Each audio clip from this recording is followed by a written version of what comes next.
يا أيها الذين آمنوا لا تقدموا بين يدي الله ورسوله واتقوا الله إن الله سميع عليم صدق الله العلي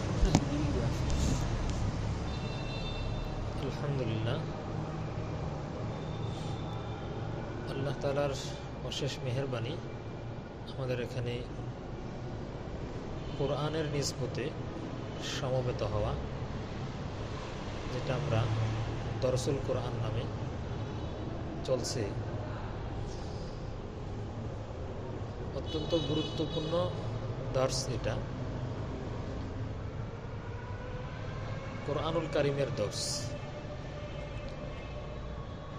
পৃথিবীতে এর চেয়ে দামি কোনো মজলিস, দর্স, আলোচনা আর হতে পারে না। এই জন্য এটা আমাদের হৃদয় দিয়ে অনুভব করা প্রয়োজন। শ্রোতামণ্ডলী 2 জন হোক আর 200 জন হোক, আর আলোচক যিনি হন, যদি তিনি বিশুদ্ধ কথাগুলো বলেন, বিশুদ্ধ জায়গা থেকে বলেন, তাহলে সেটাই গুরুত্বপূর্ণ হয়ে দাঁড়ায়।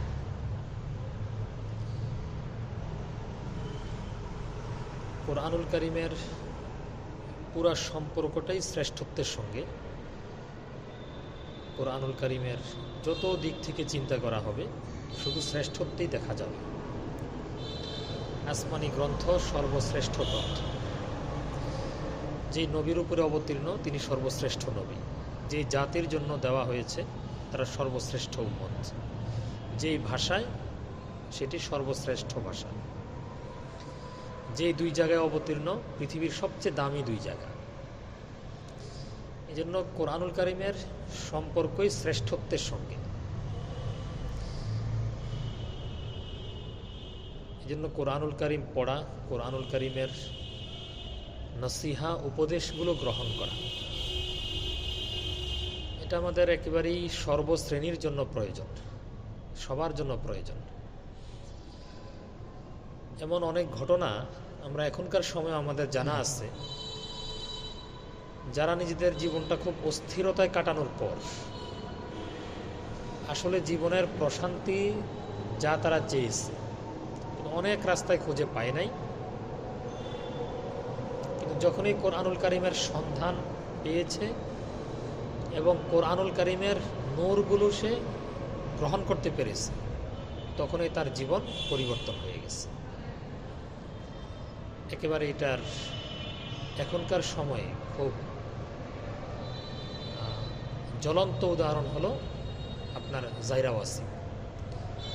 আমার এখনো কি সময় হয়নি, ওই বইয়ে আলোচনাটা আছে। জীবনের তার অস্থিরতা, তার পেরেশানি, সে তার পোস্টগুলোতে সে নিজে এটা প্রকাশ করেছে। ইনস্টাগ্রামে পোস্ট করতো আর আপনার ইন্ডিয়ার আনন্দবাজার ওইটা রিপোর্ট করতো। মানে এটা হইচই পড়ে গেছে আর কি, কি হয়ে গেল। তাদের ভাষায় বলিউডের তারকা, কিন্তু ভিতরে যে তার কি কাজ করছে সেটা তো আর আনন্দবাজার জানে না, অনেক মানুষই জানে না। এটা সে নিজে অনুভব করতেছে, তার পরিবারও সেটা দেখছে, বাস্তবতা বুঝতে পারছে না। 1 সপ্তাহ শুধু খানা, 1 সপ্তাহ শুধু না খাইয়া, 1 সপ্তাহ শুধু ঘুম, 1 সপ্তাহ শুধু নির্ঘুম।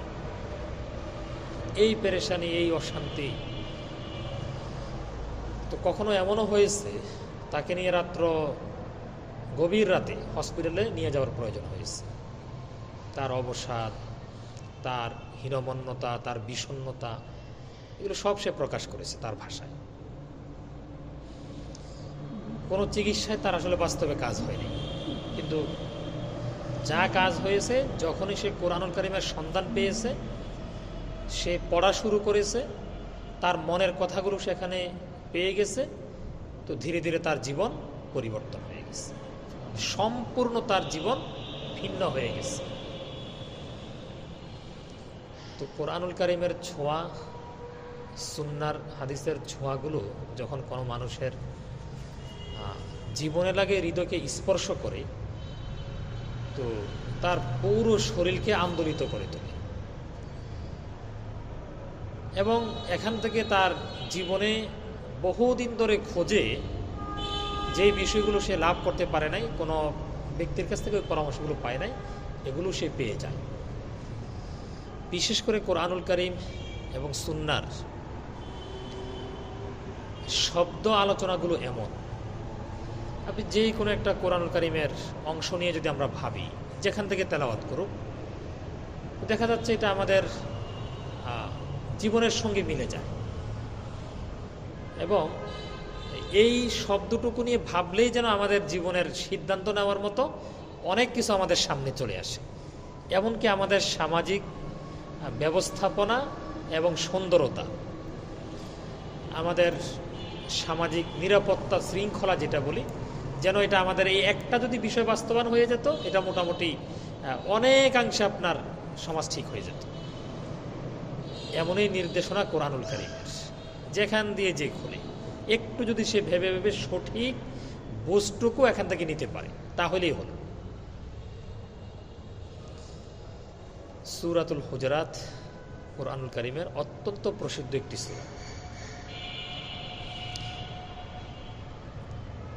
এই সূরার মধ্যে আয়াত সংখ্যা হলো আপনার মাত্র 18, প্রায় 2.5 পৃষ্ঠা। কিন্তু এই সূরার মধ্যে এমন গুরুত্বপূর্ণ কিছু বিষয় এসেছে যেটা আমরা সামাজিকতা বলি, মুআশারাত, আমাদের পারস্পরিক চলাফেরা, সম্পর্ক এবং সামাজিক জীব হিসেবে মানুষের বসবাস, এই ক্ষেত্রটা সুচারুরূপে পরিচালনার জন্য অনেক দারুণ দারুণ আলোচনা এই সূরার মধ্যে এসেছে। আমরা তো এমনও হয় এক একটা অংশ নিয়ে আমাদের এক এক জুমা এক এক আলোচনা পার হয়ে যায়, এবং আমি চেষ্টা করি এগুলা। এখানে প্রায় আলোচনা আমার আগ থেকে আলহামদুলিল্লাহ বিভিন্ন জায়গায় আলোচনা করা আছে। এমন গুরুত্বপূর্ণ আয়াতগুলো এই নির্দেশনা এই সূরার মধ্যে আল্লাহ তাআলা উল্লেখ করেছেন। এই জন্য অনেক মুফাসসিরিন এই সূরার নামে দিয়েছেন সূরাতুল আখলাক। সূরাতুল আখলাক, তার চরিত্র গঠনের সূরা এটা। প্রতিটা আয়াতের মধ্যেই এমন সুন্দর নির্দেশনাগুলো দেওয়া আছে। যদি মানুষ এই হুজুরাতের মধ্যে যেই নির্দেশনাগুলো আল্লাহ তাআলা দিয়েছেন, এতটুকু যদি আমাদের সমাজে বাস্তবায়ন হয়ে যেত, এতটুকুই বাস, 18টা আয়াত, আমি তো বলতে পারি আমাদের সমাজের বিশাল একটা অংশের মধ্যে পরিবর্তন চলে আসতো। কিরকম পরিবর্তন? যেই পরিবর্তনের জন্য আমাদের রাত দিনের গবেষণা, মেহনত, অর্থ, শ্রম, মেধা, শক্তি আমরা ব্যয় করে যাচ্ছি। তো ওই সমস্যাটা হলো আমরা এখান থেকে নিব না, আমরা নিজেরা বানাবো, নিজেরা ভাববো, নিজেরা সৃষ্টি করব। তো এরপর আমরা সেটা বাস্তবায়ন করতে যাব। তো আপাত দৃষ্টিতে সেটাকে ভালো মনে হচ্ছে, কিন্তু পরে দেখা যাচ্ছে না, ফল তো আসতেছে না। তো দরকারটা কি? এখানে সব তো বলে দেওয়া আছে। এখান থেকে নিয়ে যদি কেউ বাস্তবায়ন করে ফেলে, বাস শান্তি আসতে থাকবে, কাঠামো, সামাজিক অবস্থান উন্নতির দিকে যাইতে থাকবে। যদি কোনো ব্যক্তি তার ব্যক্তি জীবনে এগুলো ফিট করে, তো তার ব্যক্তি জীবনটা ঠিক অনেক পরিবর্তন হয়ে যাবে। আমি পড়েছি, যদি কেউ তার পরিবারে ফিট করে, তো তার পরিবার পরিবর্তন হয়ে যাবে। যে সমাজে, রাষ্ট্রে ফিট করে এটা, ওই রাষ্ট্র আর সমাজ কি হয়ে যাবে? পরিবর্তন হয়ে যাবে। এমন সুন্দর নির্দেশনাগুলো এই সূরার মধ্যে আল্লাহ তাআলা উল্লেখ করেছেন। যেহেতু আমাদের আজকে আলোচ্য বিষয় এই সূরা নিয়ে, যেন সূরার মধ্যে থেকেই কথাগুলো বলছি। অবশ্য অন্যান্য জায়গা যেখান দিয়ে আমরা আলোচনা নেই, এই আলোচনা নেওয়া হোক, এমনই সুন্দর বিষয়গুলো আমাদের সামনে ফুটে উঠবে। এই সূরার মধ্য থেকে আমি কয়েকটা বিষয় সামনে আলোচনা আনতে চাই, যে বিষয়গুলো বিশেষ করে আমাদের অল্প সময়ের মধ্যে আমরা আলোচনা করে শেষ করতে পারব। সূরার যে প্রথম আয়াতটা, এখানেই উল্লেখ করা হয়েছে মুমিনদেরকে আল্লাহ তাআলা নির্দেশ দিয়েছেন, আল্লাহ রসুলের সামনে লা তুকাদ্দিমু, তোমরা সামনে বেড়ে যেও না। অবশ্য এখানে সামনে বেড়ে যেও না, এটার অনেক ব্যাখ্যা মুফাসসিরিন কেরাম উল্লেখ করেছেন।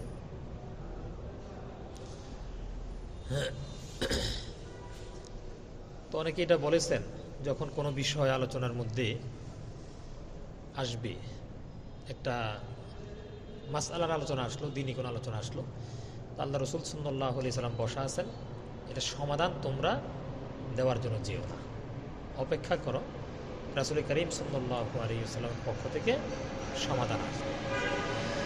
আল্লাহ রাসূল সাল্লাল্লাহু আলাইহি ওয়াসাল্লাম হাঁটতেছেন, তো তোমরা সামনে হেঁটো না, তোমরা পিছনে থাকো, আল্লাহ রাসূল সাল্লাল্লাহু আলাইহি ওয়াসাল্লাম সামনে থাকবেন। আল্লাহ রাসূল সাল্লাল্লাহু আলাইহি ওয়াসাল্লাম যখন কোনো বিষয়ে সামনে আসবে, তোমরা নিজ থেকে এটার চূড়ান্ত কোনো ফয়সালা দিও না। আল্লাহ রাসূল সাল্লাল্লাহু আলাইহি ওয়াসাল্লাম যে ফয়সালাটা দিবেন, এটার অপেক্ষায় তোমরা থাকো। তো এখন এই যে বিষয়গুলো, রাসূল করিম সাল্লাল্লাহু আলাইহি ওয়াসাল্লাম এখন নেই, সাহাবায়ে কেরাম নেই, তাবিঈন নেই, তাবিঈন নেই, কিন্তু উম্মার এই পরম্পর ধারাবাহিকতা, হ্যাঁ সাব্বির, হ্যাঁ ভালো আছেন, আচ্ছা, তো উম্মার এই পরম্পরা ধারাবাহিকতা এটা চলতেই থাকবে। এই জন্য যখন যেই ভূখণ্ডে যারা নির্ভরযোগ্য আলেম থাকবেন, যাদের ইলম, আমল, তাকওয়া, তাহারাতের উপর আস্থা রাখা যায়, ওনাদের কাছ থেকে এগুলো শিখে নেওয়ার চেষ্টা করে। তখনও নিজেদের পক্ষ থেকে কোনো ফয়সালা সামনে নিয়ে না আসা, যেটা আল্লাহ তাআলা এখানে আমাদেরকে শিখিয়েছেন যে আল্লাহ রাসূল সাল্লাল্লাহু আলাইহি সাল্লামের সামনে কোনো বিষয় আইলে তোমরা সামনে বেড়ে যেও না, অপেক্ষা করো। তো একটা গুরুত্বপূর্ণ বিষয় আয়াতের শুরুতেই সতর্ক করা হয়েছে। তাহলে আমাদের যেই জীবন পরিচালনার সিদ্ধান্ত, এটা আল্লাহ রাসূল সাল্লাল্লাহু আলাইহি ওয়াসাল্লাম থেকে আসবে।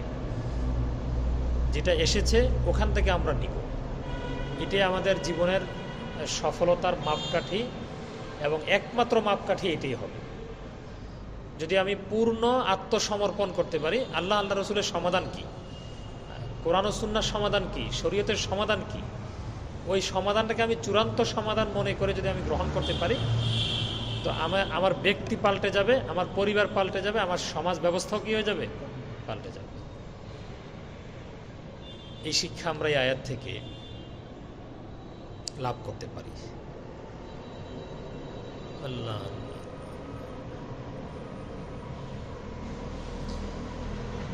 এরপরে একটা অংশে উল্লেখ করা হয়েছে, এটা আমাদের বিশেষ করে আমাদের বর্তমানে সময়ের জন্য অত্যন্ত উপযোগী একটা বিষয়। আমাদের বহু কিছু থেকে বেঁচে যাওয়ার মতো একটা নির্দেশনা। আপাত দৃষ্টিতে বিষয়টা যদি কেউ ভাবে, খুব হালকা মনে হবে বিষয়টা, কিন্তু বিষয়টা অত্যন্ত গুরুত্বপূর্ণ। আমাদের দৃষ্টিতে এখনকার সময়ে বহু সংসার মানে ভেঙে যাওয়ার এই বড় কারণ এই আয়াতের উপর আমল না থাকা। তো ওই সংসারগুলো যখন ভেঙে যায়, আমরা মাসালা বলে দেই, ওই মাসালা অনুযায়ী এটা জোড়া লাগে না, তো হয়তো তার এই অবৈধ জীবনযাপন তার মৃত্যুর আগ পর্যন্ত চলতে থাকে। আমাদের সমাজের অনেক অশান্তি এবং পারস্পরিক দ্বন্দ্ব, এটার কারণ হলো এই আয়াতের উপরে আমল না থাকা। আর কোনো ব্যক্তি যদি ইচ্ছাকৃতভাবেই সেটা করে থাকে, তো সেটা তো আপনার আর কি বলা যাবে সেটাকে। কিন্তু আমি যেই কথাটা বলছি, যে না বুঝে না শুনে অনিচ্ছাকৃত যারা এই সমস্যার শিকার হয়, এদের কথা আমি আলোচনাতে আনছি। যারা ইচ্ছা করে করে তাদের জন্য হেদায়েতের দোয়া করতে পারি।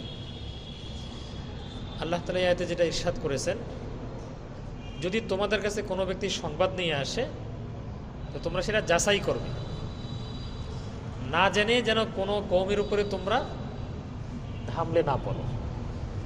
পরবর্তী সময়ে তোমরা নিজেরাই কি হবে, লজ্জিত হবে। যেন কোনো সংবাদ যেটা আমরা সরবরাহ করব, এটা কতটুকু নিশ্চিত এবং সত্য, এটা না জেনে আমি কারো কাছে বলবো না। এবার একটু আমরা চিন্তা ভাবনা করে দেখি এই বিষয়টার কারণে আপনার কত কিছু ঘটে যেতে পারে। এতে শানে নজুর আছে।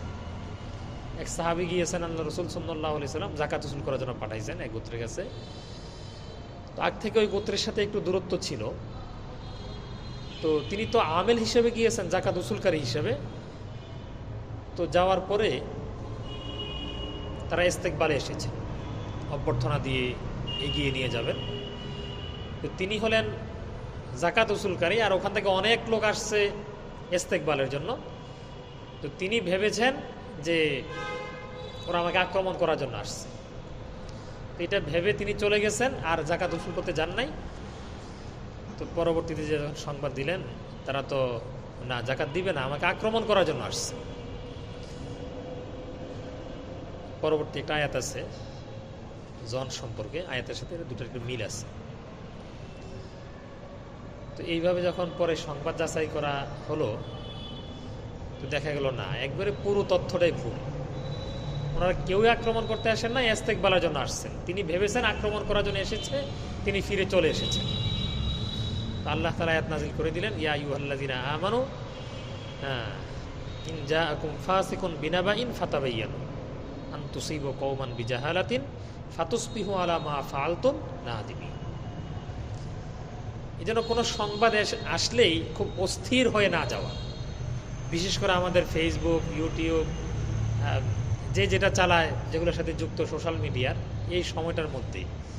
আর এখন চ্যাটজিপিটি সাহেব তো হাজির হয়ে গেছেন, যা মন চায় তাই চলছে, করছে, কোত্থেকে নিয়ে কি করে ফেলতেছে, ন্যূনতম কোনো ভয় কারো মধ্যে নাই। এমন এমন কাজ করে যাচ্ছে, এমন এমন ফেতনা, এমন এমন হাঙ্গামা, অনেক সময় পারিবারিক ভাবেও লেগে যায়। এটা এই জন্য কোনো সংবাদ যদি কেউ নিয়ে আসে, এটা যাচাই করা প্রয়োজন। আমাকে অনেক সময় এটা জিজ্ঞাসা করেন যে অমুক ওখানে আছেন কিনা। তা আমি পাঠাইতাম, দেখে আসো তো উনি আছেন কিনা। তো গিয়ে হয়তো দেখতো না, জুতা দেখা যাচ্ছে না, অথবা জুতা দেখা যাচ্ছে তার অর্থ আছে। তো এটা একটা বিষয় আছে, জুতা থাকলে মানুষ আছে, এটা দালালত করে, এটা পড়া আছে এটাই ব্যাপারে। কিন্তু নিশ্চিত করে তো বলা যায় না। আমার রুমের সামনে কমপক্ষে 2 জোড়া জুতা থাকে। এখন আমি এক জুতা পরে, জোড়া পরে আমি বাইরে চলে গেলাম, আরেক জোড়া জুতা রুমের সামনে আছে। এখন কেউ দেখে বললেন, দেখো তো হুজুর আছেন কিনা। হ্যাঁ হুজুর আছেন, জুতা আছে ওখানে। আরে ভাই, আপনি যে তথ্যটা দিলেন হুজুর আছেন ভিতরে, আপনি কি দেখেছেন হুজুর আছে কিনা? আপনি জুতার উপরে নির্ভর করে বলে দিলেন, তো সেই তথ্য তো আপনি ওনাকে জানান নাই হুজুর আছেন এখানে। আপনি এতটুকু বলতেন, আমি হুজুরের রুমের বাইরে জুতা দেখেছি, মনে হচ্ছে হুজুর ভিতরে আছেন। তো এইভাবে তো বলা হয় নাই, বলে দেওয়া হলো না হুজুর ভিতরে আছেন, কিন্তু আমি যাচাইও করলাম না। আমি এই তথ্য কিভাবে দিয়ে দিলাম? তো উনি ফোনে তথ্যটা জেনে দেখা করার জন্য চলে আসলেন, এসে দেখলেন হুজুর মাদ্রাসায় নেই। কি হলো ভাই, হুজুর না আছেন? হায় হায়, আমি তো দেখছি হুজুরের জুতা বাহিরে আছে। আমি ওখান থেকে সমাধান দিয়ে দিলাম, হুজুর মাদ্রাসায় আছে। এখন কি হবে? এরকম জীবন ঘনিষ্ঠ অনেক বিষয়, অনেক সংবাদ, অনেক তথ্য, এগুলো আমাদের সামনে নিয়ে আসা হয়, এগুলোর গোড়া থেকে যাচাই করা হয় না। এরকম অবাস্তব ধারণা অনেকের ব্যাপারে চলে আসে, অনেক এরকম মন্দ মন্দ ধারণা সামনে চলে আসে। এই জন্য প্রথম কথা হলো, যে কোনো সংবাদ যখন আমাদের সামনে আসবে, এটা যাচাই করা প্রয়োজন, আদৌ তিনি বলেছেন কিনা। যিনি সংবাদ বাহক, যার থেকে সংবাদ বহন করেছেন, তিনি যা বলেছেন, সংবাদদাতা বা বক্তা সেটাই বলেছেন কিনা, এটা অনেক সময় যাচাই করা হয় না।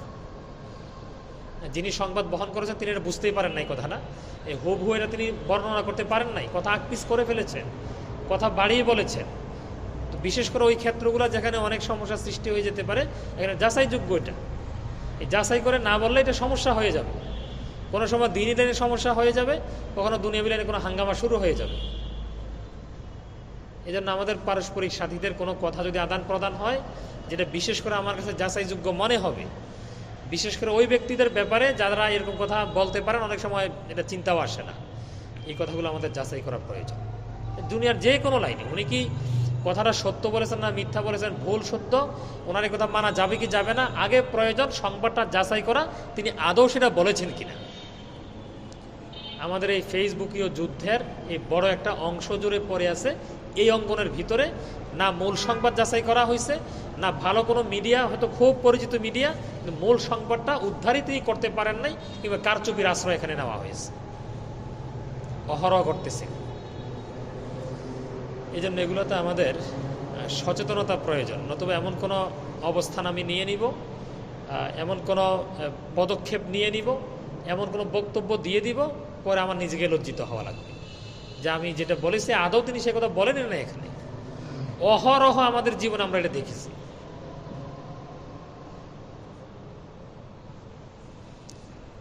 আল্লাহ,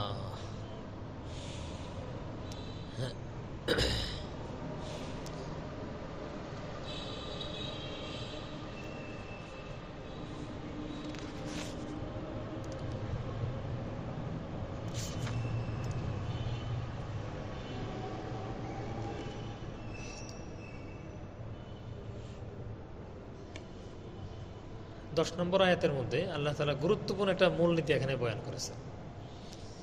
ইন্নামাল মুমিনুনা ইখওয়া ফাআসলিহু বাইনা আখাওয়াইকুম। গুরুত্বপূর্ণ বিষয়। আমাদের এই যে বৈশ্বিক এই অবস্থার উপর আমরা দোষারোপ করতেছি, কিন্তু আপনি এই ঠিক আয়াতে শুরু করলেন, ইন্নামাল মুমিনুনা ইখওয়া ফাআসলিহু বাইনা আখাওয়াইকুম। ইন্নামা শব্দ আমি আজকে তাফসিরে দেখে এসেছি, যেটা লিখেছে এটা হস্র, সীমাবদ্ধতা বোঝায়। আপনি বললেন যে আমিও জ্ঞানী, তার অর্থ আর অনেকে জ্ঞানী আছে, আপনি একমাত্র জ্ঞানী না। আর যখন বলবেন আমি জ্ঞানী, তখন এটা বুঝাবে আর কেউ জ্ঞানী এই এলাকাতে নেই। এখানে যেটা বলেছেন ইন্নামাল মুমিনুনা ইখওয়া, মুমিনরাই পরস্পর ভাই, একে অপরের ভাই। এই জন্য হাদিস আপনি প্রায় জায়গায় সেটাই দেখবেন, আল মুসলিমু মান সালিমাল মুসলিমুনা মিন লিসানি ওয়া ইয়াদি। যদি অর্থ ব্যাপক, হ্যাঁ, আল মুসলিমুনা কাজাসাদিন ওয়াহিদ, বা কোনো বর্ণনায় কারজুলিন ওয়াহিদ, বিভিন্নভাবে এগুলো কিন্তু উত্থাপন করা হয়েছে। তো মুমিনরাই পরস্পর একে অপরের ভাই, ফাআসলিহু বাইনা আখাওয়াইকুম, তোমাদের ভাইদের মধ্যে তোমরা মিলমিশ করে দাও। এই জন্য মুসলমানদের ভাই হবে কোনো মুসলিমই হবে, এটা স্বাভাবিক, এটা শরীয়তের সিদ্ধান্ত। এটা কোনো অমুসলিম কোনো মুসলিমের কি হইতে পারে না, ভাই হইতে পারে না। সে কোনো মুসলিম বসতিতে থাকতে পারে, কিন্তু একজন মুসলিমের অন্তরঙ্গ সম্পর্ক, তার ঘনিষ্ঠতা, তার হৃদ্যতা, এটা কোনো মুসলমানের সঙ্গেই হইতে পারে। এটা আমরা অনেক সময় বড় একটা ভুল এটা করি, যে কোনো অমুসলিমের অনেক গুণ দেখে আমরা এটা অনেকভাবে উপস্থাপন করার চেষ্টা করি, এই আছে এই আছে এই আছে সেই আছে, অনেক ভালো যাবে। কিন্তু একটা পরিচয় আমরা ভুলে যাই, সে আল্লাহ তাআলাকে মানে কিনা। মানার অর্থ হলো আল্লাহর সঙ্গে কাউকে শরিক করে না, ওই মানা। শুধু আল্লাহর অস্তিত্বকে স্বীকার করে কেউ মুমিন হতে পারবে না। মক্কার মুশরিক আল্লাহকে মানতো, আল্লাহ আসলে এটা বুঝতো, স্বীকার করতো, কিন্তু ওই মূর্তি পূজাও করতো। এই মানা না, এই মানা দিয়ে মুক্তির কোনো ব্যবস্থা নেই। কিন্তু এই পরিচয়টা আমরা ভুলে যাই। যে বলেন তো, যদি একটা রাষ্ট্রের মধ্যে একটা লোক থাকে, সেই রাষ্ট্রকে অনেক অনুদান দেয়, সব কিছুই করে, মনে করে বিশাল অঙ্কের সে সর্বোচ্চ করদাতা, কিন্তু সেই রাষ্ট্রের সংবিধান মানে না, রাষ্ট্রের সরকার মানে না, রাষ্ট্রকে মানে না। তো তাকে রাষ্ট্র কী হিসেবে দেখবে? আমাদের প্রচলিত এই ধারায় রাষ্ট্র কী হিসেবে দেখবে তাকে? এ রাষ্ট্রদ্রোহী। হ্যাঁ, যত ভালো কাজ হোক সব কি হয়ে যাবে? ম্লান হয়ে যাবে। এখন যে ব্যক্তি আমাদের সৃষ্টিকর্তাকে যেইভাবে মানা ওইভাবে মানে না, বা অস্তিত্বই স্বীকার করে না, তা আপনি তার ভালো অনেক গুণ সামনে নিয়ে এলেন, এই জিনিসটা আমরা ভুলে গেলাম। এটা আমরা অনেক সময় এই জিনিসটা আমরা ভুল করে বসি। একজন ব্যক্তিত্ব প্রথম দায়িত্ব হলো আল্লাহ তাআলার অস্তিত্ব স্বীকার করা, আল্লাহ তাআলাকে যেইভাবে মানা, কথা তিনি বলেছেন ওইভাবে মানা। এরপরে তার ভালো মন্দ গুণ আমরা ওগুলো পরে তার এগুলো আমরা দেখব। এই জন্য আল্লাহ তাআলা এখানে যেটা বলেছেন ইন্নামাল মুমিনুনা ইখওয়া, মুমিনরাই পরস্পর এক অপরের কি? ভাই। এই জন্য তাদের মহব্বত, ভালোবাসা, তাদের সম্পর্ক, এটা একে অপরের সঙ্গে হবে। আর ওই সম্পর্কের ফায়দা কি? এগুলো অনেক বর্ণনা হাদিসের মধ্যে এসেছে। আমি একটা হাদিস শোনাইতে চাই। একবার এক ভাই তার পার্শ্ববর্তী এলাকায় যাচ্ছিলেন কোনো একটা দিনই প্রয়োজনে গেছেন আর দিনই ভাই। তো আল্লাহ তাআলা তো এটা জানেন, কিন্তু একটা সুসংবাদ দিবেন। আল্লাহ তাআলা জিবরাইল আলাইহিস সালামকে মানুষের কোন একটা আকৃতিতে পাঠাইছেন, তুমি গিয়ে জিজ্ঞাসা করবা ও কেন যাচ্ছে ওই গ্রামে, ওইদিকে কেন যাচ্ছে। তো তিনি এসে জিজ্ঞাসা করেন আপনি কেন যাচ্ছেন, আমার দিনই ভাই, আমি দিনই কাজে যাচ্ছি। না মনে হয় তোমার কোনো দুনিয়াবি পাওনা দেনা আছে, দেনার দেরহামের বিষয় আছে, এই জন্য মনে হয় তুমি যাচ্ছ। না না, আমি দিনই উদ্দেশ্যে যাচ্ছি। তো ওই ফেরেশতা তখন নিজের পরিচয় দিয়ে বলল, আমাকে আল্লাহ তাআলা পাঠিয়েছেন তোমাকে একটা সুসংবাদ দেওয়ার জন্য। তুমি যেইভাবে তোমার একজন দিনী ভাইয়ের কাছে দিনী বিষয়ে যাচ্ছ, তাকে তুমি দিনের কারণে মহব্বত করো, ভালোবাসো, আল্লাহ তাআলা তো ঠিক তোমাকে মহব্বত করেন, ভালোবাসেন। সুবহানাল্লাহ। এই জন্য আমাদের এই মহব্বত সম্পর্ক পরস্পর, এটা আল্লাহ তাআলার মহব্বত পাওয়ার জন্য মাধ্যম, সহায়ক। শেষ করে দিচ্ছি আর অল্প একটু। এদিকে জন সম্পর্কে আলোচনা এসেছে, ইয়া আইয়ুহাল্লাযীনা আমানু তানিবু কাসীরাম মিনাজ জন্নি, তোমরা ধারণা থেকে দূরে থাকো, অবাস্তব ধারণা থেকে দূরে থাকো। ইন্না বাদা জন্নি ইসম, কিছু কিছু ধারণা গুনাহ হয়ে যায়, গুনার কারণ হয়ে যায়। এই এক আজীব বিষয়, যে বিষয়টা আল্লাহ তাআলা কত সুন্দর করে উল্লেখ করেছেন, কিন্তু আমাদের এই সময়ের জন্য শতভাগ ফিট। আমাদের এই পারস্পরিক দূরত্ব কেন সৃষ্টি হয়ে যায়, আমাদের বন্ধন মজবুত কেন হয় না। যদি আমাদের আন্তর্জাতিক বিশ্বের কথা বলি, কেউ কারো উপর আস্থা রাখতে পারছেন না। কেন? ওই যে ইন্নামাল মুমিনুনা ইখওয়া ফাআসলিহু বাইনা আখাওয়াইকুম, এই আয়াতটাকে সামনে নিয়ে চিন্তা করলে অনেকটাই পরিষ্কার হয়ে যাবে। তো এমন এমন বিষয় যে আমি নিজের ব্যাপারেই নিজে অন্যকে আমি ধোঁকা দেই, প্রতারণা করি। এখন আমি ভাবতেছি অন্যরা আমার সঙ্গে ঠিক একই কাজ করবে। এই জন্য অবাস্তব ধারণা, যেটা এই পুরোটাই ক্ষতিকর এবং এর মধ্যে কল্যাণের কিছু নেই। একেবারে যদি আমি সহজ দুইটা উদাহরণ দিই, এটা খুব সহজ হবে। আমাদের এক উস্তাদ আমাদেরকে পড়ানোর সময় বলেছেন, উনি যে মসজিদে নামাজ পড়াতেন, মসজিদে নামাজ পড়াতেন, ওই মসজিদের মুয়াজ্জিন সাহেব নামাজের আগে তিনি ইস্তিনজাখানায় প্রবেশ করলেন। এরপরে কিছুক্ষণ থেকে তিনি বের হয়ে গেছেন। তো বের হয়ে যাওয়ার পরে তিনি ওযু করে মসজিদে চলে আসছেন, নামাজের ইকামত দিবেন, নামাজ দাঁড়াবেন। তো কোনো মুসল্লিরা দেখেছেন, দেখার পরে তিনি তো আর এই মুয়াজ্জিনের পিছনে, মুয়াজ্জিনকে আর মসজিদে রাখতে দেওয়া যাবে না। কি হলো ঘটনা, যে উনি ভালো করে তোহারাত অর্জন করেন না। তো তিনি আজানও দিতে পারেন না, মাঝে মধ্যে নামাজ পড়ান বা যাই মসজিদের দায়িত্ব পালন করেন, সেটা করা যাবে না। তিনি ভালো করে পবিত্রতা অর্জন করেন নাই। তিনি মাত্র বাথরুমে গেছেন, আর ওই বাথরুম থেকে মাত্রই তিনি বের হয়ে গেছেন। তার অর্থ হলো তিনি ঢিলা ব্যবহার করেন নাই। তাহলে তিনি পবিত্র কিভাবে হবেন? আমরা হতভম্ব হয়ে গেলাম। আসলে তিনি এই কাজের জন্য বাথরুমে জানে নাই। ওনার শরীরে কোনো ফোড়া বা এই জাতীয় কোনো কিছু ছিল, এটা তো আর উন্মুক্ত করে সবার সামনে খুলে দেখা যায় না। তো মসজিদের সামনে উনি যাবেন কোথায়? তো এটা ঘেরাও করা জায়গা তো বাথরুম। তো সেখানে তিনি গিয়েছেন, গিয়ে তিনি দেখেছেন কোনো রক্ত পুষ কিছু বের হয় কিনা। এরপর তিনি ওযু করে মসজিদে চলে আসবেন, এই জন্য তিনি ওখানে গিয়েছেন। কিন্তু বাহির থেকে অনুমান করে ধারণা লাগাই দেওয়া হলো যে তিনি ওযু ইস্তিনজা সেরেছেন, কিন্তু ঢিলা ব্যবহার করেন নাই। কারণ এত অল্প সময় ঢিলা ব্যবহার করা যায় না। তিনি একটু থেকেই বের হয়ে গেছেন।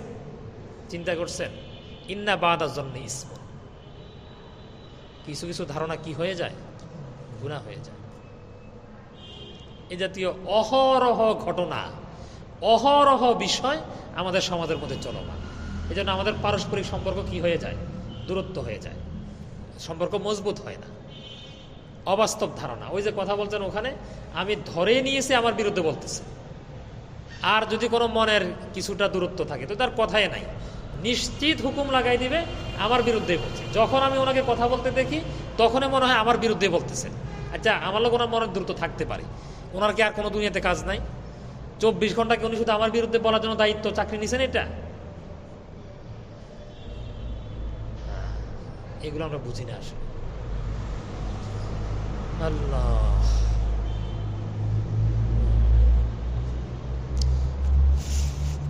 এই জাতীয় অনেক বিষয় আমাদের মধ্যে ঘটে। আমরা যখন পরিবার নিয়ে কথা বলি, আমরা ভিন্ন কিছু আলোচনার সামনে নিয়ে আসি, সেগুলো আনতে চাচ্ছি না এখানে। এই দাম্পত্য জীবন, স্বামী স্ত্রীর সম্পর্ক, এই আয়াতের মধ্যে আমল না থাকার কারণে প্রচুর সমস্যা আমাদের সামনে আসতেছে, প্রচুর সমস্যা। কোনো কারণে একটা মহিলার মোবাইলে পুরুষের নম্বর পাওয়া গেছে, তো এমনও তো হইতে পারে এটা আনসেভ নম্বর, নতুন সিম নিয়েছেন, ওনার বাবার নম্বর, ওনার ভাইয়ের নম্বর, ওনার মামার নম্বর, ওনার চাচার নম্বর হইতে তো পারে। ঠিক আছে, আমি সচেতন থাকব, সচেতন থাকা প্রয়োজন, কিন্তু হুকুম তো এখন লাগানো যাবে না, যাচাই করতে হবে। এটা যাচাই না করে কিভাবে বলে দেওয়া যাবে সে পরকীয়ার সাথে জড়িত? এই সিদ্ধান্ত এত দ্রুত কিভাবে আসা যাবে? এটা ভাবতে হবে, যদি সন্দেহ হয়, আর আরও গভীরভাবে ভাবতে হবে, পর্যবেক্ষণে রাখতে হবে। যদি পর্যবেক্ষণে রাখা হয়, সঠিক তথ্য একসময় বের হয়ে চলে আসবে ইনশাআল্লাহ। এগুলোতে সচেতনতা প্রয়োজন। আমার কাছে এমন রিপোর্টও আসছে, স্বামী আপনার অফিস করেন, এই প্রতিদিন স্ত্রী ওনার সঙ্গে পিছনে পিছনে আসেন, স্বামী টের পায় না, এই অফিস পর্যন্ত আসেন। আর এরপরে উনি কি করেন না করেন, যতটুকু ওনার পক্ষে সম্ভব হয়, এরা আমাদের কুমিল্লার ঘটনা, কুমিল্লার ঘটনা। এরপরে পর্যবেক্ষণ করে উনি এখান থেকে চলে যান। আর অনেক কারগুজারি আমার কাছে আছে, সব আমি এখন বলতে পারবো না। আল্লাহ, এগুলো এক একটা শিক্ষা আমাদের সমাজের জন্য কত উপযোগী। কে দিবে এই শিক্ষা? কোথায় আছে দেখি, এই থিওরিটা নিয়ে আসেন তো। কি বলবে, কিভাবে আল্লাহ তাআলা বলেছেন? আরো যখন এটা খুলে খুলে আমরা বুঝবো বিষয়গুলা, কত সুন্দর একটা রূপ আমাদের মধ্যে ফুটে উঠবে। এই শিক্ষা কে দিবে? যিনি আমাদেরকে সৃষ্টি করেছেন তিনি দিতে পারেন। এরা দুনিয়াতে গিয়ে কি করবে? হ্যাঁ, সাবধান, এগুলো করো না।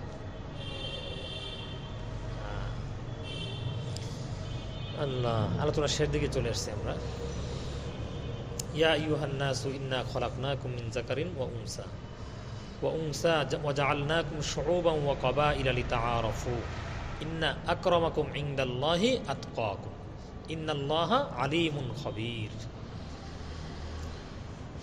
আয়াতের আমরা মাঝের অংশটা নিয়ে একটু কথা বলছি। ইন্না আকরামাকুম ইনদাল্লাহি আতকাকুম, তোমাদের মধ্যে সবচেয়ে সম্মানিত, যে সবচেয়ে বড় তাকওয়াওয়ালা।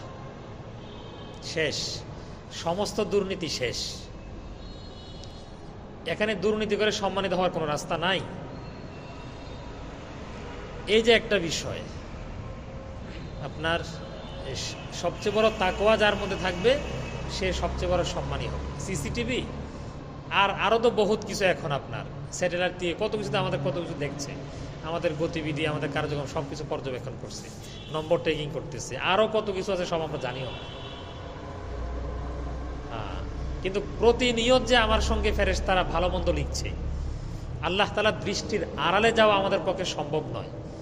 এই চিন্তা আর ধারণা আমাদেরকে ইসলাম শিখিয়েছে। আমাদের মুফতি তাকি উসমানী সাহেব কারগুজারিতে লিখেছেন, যখন তিনি কোন একটা কান্ট্রিতে সফরে গেছেন, বিশেষ কোনো একটা জায়গা ওনাকে পরিদর্শনে নিয়ে যাওয়া হয়েছে, ওখানে ইংরেজিতে লেখা আছে আপনাকে পর্যবেক্ষণ করা হচ্ছে। মানে এটা কেন লেখছে? এই কথা লেখা নাই আপনি সাবধান হন, সতর্ক, দেখবেন, খবর আছে, কিচ্ছু লেখা নাই। আপনাকে পর্যবেক্ষণ করা হচ্ছে, বাস, কথা এইটুকু। তো এখানে ঢুকে সবাই কি হয়ে যায়? সচেতন হয়ে যায়। তো হযরত বললেন, আল্লাহ তাআলা তো আমাদেরকে সেই তাকওয়ার শিক্ষা দিয়েছেন যে প্রতিনিয়ত আমরা পর্যবেক্ষণের মধ্যেই তো আছি। তো ওখানে ঢুকে যদি সচেতন হওয়া লাগে, তো আল্লাহর বান্দা হিসেবে আমাদের সচেতনতা কত বেশি দরকার। তাকওয়ার শিক্ষাটা আমাদেরকে ইসলাম শিখিয়েছে।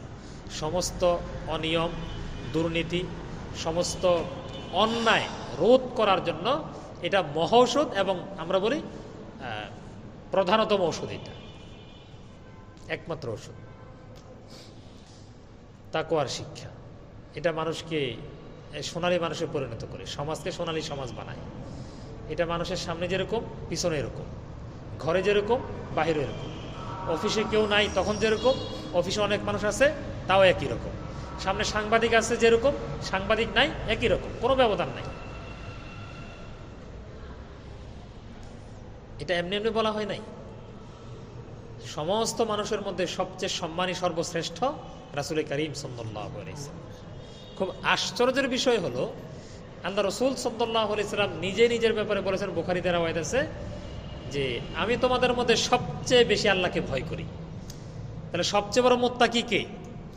রাসূল সাল্লাল্লাহু আলাইহি ওয়াসাল্লাম।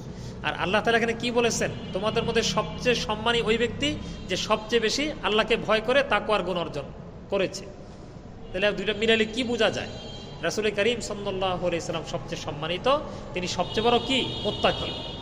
এজন্য যে যত তাকওয়া অর্জন করবে তার সম্মান তত বাড়তে থাকবে। এটা আমাদের আজকে সর্বশেষ আলোচনা। এবং এই তাকওয়ার গুণ, তাকওয়ার চর্চা আমাদের সন্তানদেরকে, আমাদের ভাইদেরকে, আমাদের সমাজের প্রতিটা স্তরে বাস্তবায়ন হওয়া প্রয়োজন। হইতে থাকুক না, আমরা বলতে থাকি না, পরিবর্তন হইতে থাকুক না, শতভাগ হয় নাই, একটা পর্যায়ে আসুক না, আস্তে আস্তে একটা পর্যায়ে ইনশাআল্লাহ একটা পর্যায়ে উল্লেখযোগ্য পর্যায়ে চলে আসবে। আল্লাহ তাআলা নগদ পুরস্কার, অনেক এরকম ঘটনা আছে যেগুলো দ্বারা বোঝা যায় তিনি এর ফলাফলটা ঠিক দুনিয়াতে দিয়ে দেন। অনেকটা কিছু ফলাফল দুনিয়াতে দিয়ে দেন, আর চূড়ান্ত ফলাফল তো এটা সামনের জন্য আসবে। আমাদের সামাজিক যত সমস্যা আমরা মনে করি, তাকওয়া, স্ত্রী পরকীয়া, তাকওয়া থাকলে সেটা করতেই পারে না। সে আল্লাহকে ভয় করে, আমার স্বামী দেখে না, তো আল্লাহ তো আমাকে দেখছেন আমি কি করছি, এগুলো সে কেন করবে পরকীয়া? স্বামী কেন জড়াবে এগুলোতে? আপনার ঘোষ, এরপরে আপনার আরও যা যা আমাদের সমাজে চলমান, এগুলো লোকচক্ষুর সামনে খুব বেশি মানুষ করে না, এগুলো মানুষের আড়ালেই কাজগুলো বেশি করে। এই জন্য এই সূরা হুজুরাতের ভিতরে যে নির্দেশনাগুলো এসেছে, এক একটা নির্দেশনাই এমন, আমি আলোচনা শুরুতে বলেছি, যদি একটা নির্দেশনা আমাদের সমাজে বাস্তবায়ন হয়ে যেত তা আমাদের সমাজের বিশাল অংশে পরিবর্তন ঘটে যেত। এই জন্য আমাদের সমাজটাকে যদি বাস্তব অর্থে আমরা একটা সুন্দর সমাজ গড়তে চাই, এটা আমাদের তাকওয়ার শিক্ষা আমাদের জন্য প্রয়োজন। তো তাকওয়ার শিক্ষা আমাদেরকে ইসলাম দিয়েছে। এখন যদি আমাদের সমাজটাকে ইসলামিক লেভেলে গড়া যায়, তখন এগুলো আমাদের বাস্তবায়ন করা সহজ হবে। এগুলো তখন আমাদের রাষ্ট্রীয়ভাবে এগুলো যেন কাজ হবে। আমাদের সব কাজে তো আছে। আমাদের রাষ্ট্রে যদি এখনকার কাঠামোগুলো চিন্তা করে আপনি দেখেন কতভাবে আমাদের কাজ হচ্ছে, তো এটার উপর তো আমার মনে একটা মন্ত্রণালয় থাকা দরকার। এটা হলো আপনার তাকওয়া মন্ত্রণালয়। এখানে তাকওয়ার শিক্ষা দেওয়া হবে, প্রতিটা স্তরে এগুলো বাস্তবায়ন করা হবে। প্রত্যেকটা মানুষকে আল্লাহর ভয় তার অন্তরে পয়দা করা হবে, ছাত্রকে শেখানো হবে, শিক্ষকের সঙ্গে এগুলোর চর্চা হবে, এগুলো বসের সঙ্গে হবে, কর্মচারীর সঙ্গে হবে, এটা প্যাসেঞ্জারের সঙ্গে হবে, ড্রাইভারের সঙ্গে হবে, প্রত্যেকের সঙ্গে এটার তাকওয়ার চর্চা হবে। কিন্তু এইটা যখন আমরা করতে পারি না, তা আমরা এটার বিষয়গুলো যেগুলো আমাদের ঘাটতিরা পূরণ করতে যায় অন্যভাবে, তো হাজারো চেষ্টা করে এগুলা হয় না। একবার তো শুনলাম নাকি কোনো পকেট রাখা হবে না। কি রাখা হবে না? কোনো পকেট থাকবে না। বুঝছেন না বিষয়টা? তাহলে এটা কোথায় নিয়ে রাখবে? মানে কোনো পকেট থাকবে না, শেষ। পকেট মুক্ত আপনার প্যান্ট, পকেট মুক্ত কি শার্ট। মানে মানুষের চিন্তা কি আসছে আপনি দেখেন। এটা আমি শুনেছি সংবাদ মাধ্যমে, সত্যমিথ্যা আমি জানি না, এটা আদৌ বাস্তবায়ন হচ্ছে কিনা তাও আমার জানা নাই। কিন্তু এটার বিকল্প কি আমাদের লোকেরা ব্যবস্থা করে নিতে পারবে না? এটার বিকল্প কি এটা? না, ওই যে এটা। বাস তাকে আপনি ওইভাবে শিক্ষা দিয়ে গড়েন, তার পকেট থাকলেও সে নিবে না, পকেট না থাকলেও কি সে নিবে না। আল্লাহ, আমাদের এক বুজুর্গ ব্যক্তি, সম্ভবত মাওলানা আবরারুল হক সাহেব রহিমাহুল্লাহ বা হাকিম আক্তার সাহেব রহিমাহুল্লাহ, বাংলাদেশে এসেছেন। ট্রাফিক সিগন্যাল, লালবাতি জ্বলতেছে, আর ওনাকে যিনি গাড়ি করে ড্রাইভিং করে নিয়ে যাচ্ছিলেন, তো উনি ওই লালবাতি সবাই দেখছে, তো ওই ড্রাইভার তো সেটা মানছেন না, আমাদের দেশ তো মানছেন না, ওইটাও তো কিরকম করে চলে যাচ্ছে। আবার উনি উর্দুভাষী যে মেহমান প্যাসেঞ্জার, তো জিজ্ঞাসা করার পরে এই যে লালবাতি জ্বলছে তুমি কেন চলে যাচ্ছ, তো উত্তর দিয়েছে পুলিশ নাইকা, পুলিশ নাইকা। এখানে পুলিশ নাই, লালবাতি জ্বললে কি হবে, আমাকে ধরার মতো কোনো ব্যবস্থা এখানে নাই। হ্যাঁ, যখন ওই ড্রাইভারের ভিতরে তাকওয়ার শিক্ষা চলে আসবে, সেটা চিন্তা করবে না এটা একটা ব্যবস্থাপনাগত বিষয়, এখানে অনেক মানুষের অ্যাক্সিডেন্ট ঘটতে পারে, এই আইনগুলো মেনে চলা প্রয়োজন সবার স্বার্থে। তো এখন যখন পুলিশ থাকবে না আর থাকবে, এই অবস্থার মধ্যে কোনো ব্যবধান থাকবে না যদি এই আয়াতের উপর বাস্তবায়ন আমল হয়। আর যদি আমল না হয় তো এরকম ব্যবধান হয়ে যাবে। তো এটাই আমাদেরকে ইসলাম শিখিয়েছে। সে একবার রাত দিন প্রতিনিয়ত প্রতিটা মুহূর্ত সে আল্লাহকে ভয় করবে, আল্লাহ দেখছেন, এই কারণে সে অন্যায় থেকে বেঁচে থাকবে, দুনিয়ার কোনো মানুষকে দেখানোর জন্য নয়। আমরা তো ওই সমাজ ব্যবস্থার কথা বলি এবং ওই সমাজ ব্যবস্থা গড়ার জন্য আমরা প্রতিনিয়ত চেষ্টা করি, বলে যাচ্ছি। আল্লাহ তাআলা আমাদের জন্য সহজ করে দেন এমন একটা সমাজ ব্যবস্থা যেন অন্তত আমাদের দেশে হয়ে যায়, যে সমাজ ব্যবস্থাটা তাকওয়ার গুণে গুণান্বিত হবে, তাকওয়ার গুণ সমাজের প্রতিটা অঙ্গনে সেক্টরে থাকবে। মানুষ বাস্তব কিছু সুন্দরতা, বাস্তব যেটা গড়ার জন্য এত বছর মানুষের চেষ্টা মেহনত, এরা যেন মানুষ বাস্তবে দেখে যেতে পারে। আল্লাহ তাআলা আমাদেরকে তৌফিক দান করেন। যেই বিষয়গুলো আলোচনা হলো, আল্লাহ তাআলা সবাইকে আমল করেন। আস্তাগফিরুল্লাহ আল্লাযী লা ইলাহা ইল্লা হুয়া।